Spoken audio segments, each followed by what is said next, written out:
بسم اللہ الرحمن الرحیم۔ سٹوری بینک کے معزز ناظرین کو میرا السلام علیکم۔ اللہ کے پیارے نبی حضرت سلیمان علیہ السلام نے اللہ پاک سے ایک نہایت عمدہ دعا مانگی کہ جس کا ذکر قرآن پاک کی سورۃ صاد کی آیت نمبر 35 میں اللہ پاک نے یوں کیا ہے، بولا، اے میرے رب مجھے معاف فرما اور مجھے ایسے سلطنت بخش کہ میرے بعد کسی کو مناسب نہ ہو، بے شک تو بڑا بخشنے والا ہے۔ حضرت سلیمان علیہ السلام کی یہ دعا قبول ہوئی اور ان کو ایک ناقابل یقین حکومت اور سلطنت عطا کی گئی۔ ان کے پاس ایک انگوٹھی تھی جس پر اسم اعظم درج تھا، جس کی وجہ سے تمام چرند پرند ہوا نباتات اور حیوانات بھی ان کے تابع تھے، آپ کے حکم کو تسلیم کرتے تھے۔ آپ کے تخت کو ہوا اپنے کندھوں پر اٹھائے چلتی تھی، آپ پرواز کیا کرتے تھے۔ ایک دفعہ ایسے ہی شان و شوکت سے آسمان پر حضرت سلیمان علیہ السلام کا تخت گزر رہا تھا۔ آپ نے زمین کی طرف دیکھا تو آپ کو ایک بدصورت، بدحال اور پھٹے پرانے کپڑوں میں ملبوس ایک عورت دکھائی دی، جس کو دیکھ کر آپ علیہ السلام نے سوچا کہ یہ کس خاندان سے ہوگی، کون اس پاگل سے شادی کرے گا، کتنی بری حالت ہے نا اس کی۔ اللہ کو یہ بات سخت ناگوار گزری اور جیسے ہی تخت سلیمان صحرا سے گزرا تو آپ علیہ السلام کی انگوٹھی انگلی سے نکل کر صحرا میں گر گئی اور تخت دھیرے دھیرے زمین کی طرف مائل ہونے لگا۔ جب زمین پر پہنچا تو تخت غائب ہو گیا۔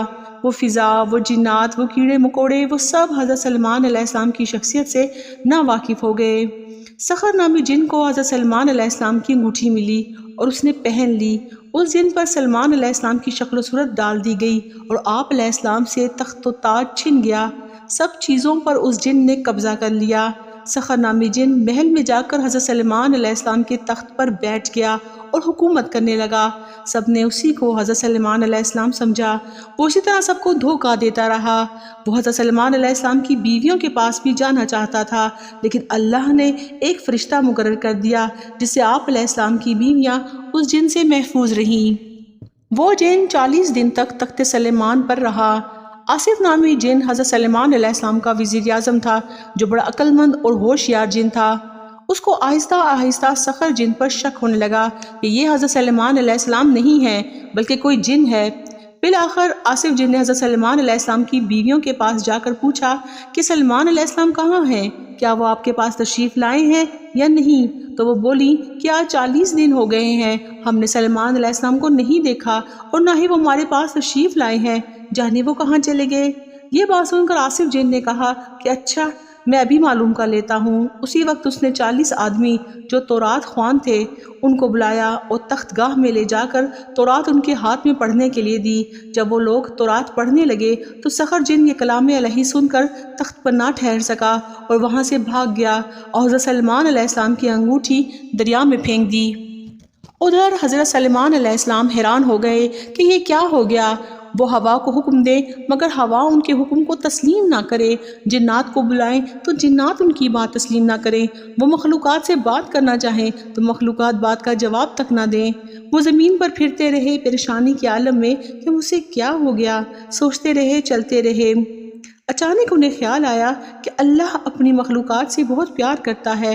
میں فضا میں تھا، زمین کی طرف دیکھ کر ایک عورت کو پست سمجھا، بیکار سمجھا، نکارا سمجھا۔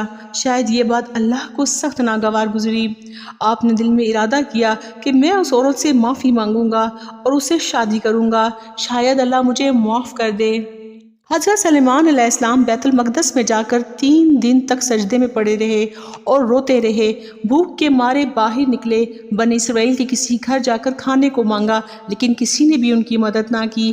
پھر وہاں سے مایوس ہو کر شہر کو چلے گئے۔ آپ نے نوکری کی خواہش کی لیکن کسی نے بھی آپ کو نوکر نہ رکھا۔ پھر یہاں سے بھی آپ بھوکے پیاسے نکل کر دریا پہ چلے گئے۔ مچھلی والوں کو مچھلیاں پکڑتے دیکھا تو ان سے کہا کہ آپ مجھے نوکر رکھ لیں، میں آپ کا کام کر دیا کروں گا۔ انہوں نے آپ کو نوکر رکھ لیا۔ آپ علیہ السلام تمام دن کام کرتے اور رات کے وقت 2 مچھلیاں آپ علیہ السلام کو مزدوری ملتی۔ ایک مچھلی بازار میں بیچ کر روٹی خریدتے اور دوسری مچھلی روٹی کے ساتھ کھایا کرتے تھے اور پھر خدا کا شکر بجا لاتے اور جو بچ جاتا محتاجوں میں تقسیم کر دیتے۔ وقت گزرتا رہا۔ ایک دن وہ عورت مل گئی۔ جیسے ہی وہ عورت ملی، حضرت سلیمان علیہ السلام قریب گئے، دستے ادب کو جوڑ کر عرض کرنے لگے کہ میں نے تمہارے لیے غلط گمان کیا، تم میں عیب تلاش کیا، میں یہ بھول گیا تھا کہ تمہیں میرے خالق، میرے مالک اللہ نے بنایا ہے، کیا تم اسے شادی کرو گی؟ وہ غریب، لاچار اور بدصورت عورت مسکرا کے کہنے لگی کہ اس سے بڑا شرف میرے لیے کیا ہوگا کہ آپ جیسا خوبصورت نوجوان میرے ساتھ شادی کرے؟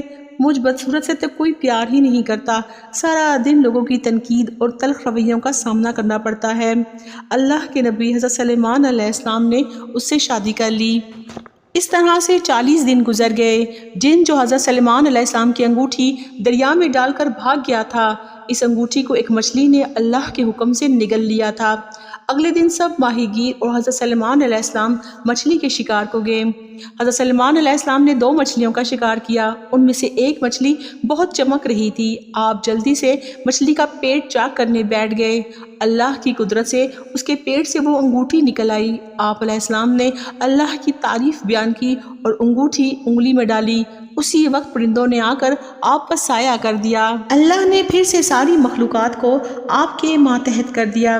وہ مچھلیاں پکڑنے والے حیران ہو گئے اور معافی مانگنے لگے کہ ہمیں معلوم نہ تھا آپ اللہ کے نبی سلیمان علیہ السلام ہیں۔ آپ نے فرمایا کہ یہ سب اللہ کے حکم سے ہوا، اللہ کی طرف سے ایک امتحان تھا۔ اور پھر سے سلیمان علیہ السلام کا وہ تخت اڑتا اڑتا آپ کے قدموں تک آ پہنچا۔ آپ آئے، اپنے تخت پر بیٹھ گئے اور اپنی سلطنت میں پہنچ گئے۔ اور جیسے ہی آپ کو شیطان جن کے بارے میں پتہ چلا، آپ نے حکم دیا کہ اس شیطان جن سخر کو جہاں بھی ہو گرفتار کر لاؤ۔ چنانچہ اسے قید کر لیا گیا۔ آپ نے اسے ایک لوہے کے صندوق میں بند کیا اور قفل لگا کر اس پر اپنی مہر لگا دی اور سمندر میں پھینکوا دیا، جو قیامت تک وہیں رہے گا۔ ناظرین، اس سبق آموز واقعے سے ہمیں یہ سبق ملتا ہے کہ اللہ کے نزدیک سب سے بدترین عمل یہ ہے کہ جب کوئی انسان اللہ کی مخلوقات میں عیب تلاش کرتا ہے، کسی کا دل دکھاتا ہے یا کسی کو اپنے سے کم سمجھتا ہے۔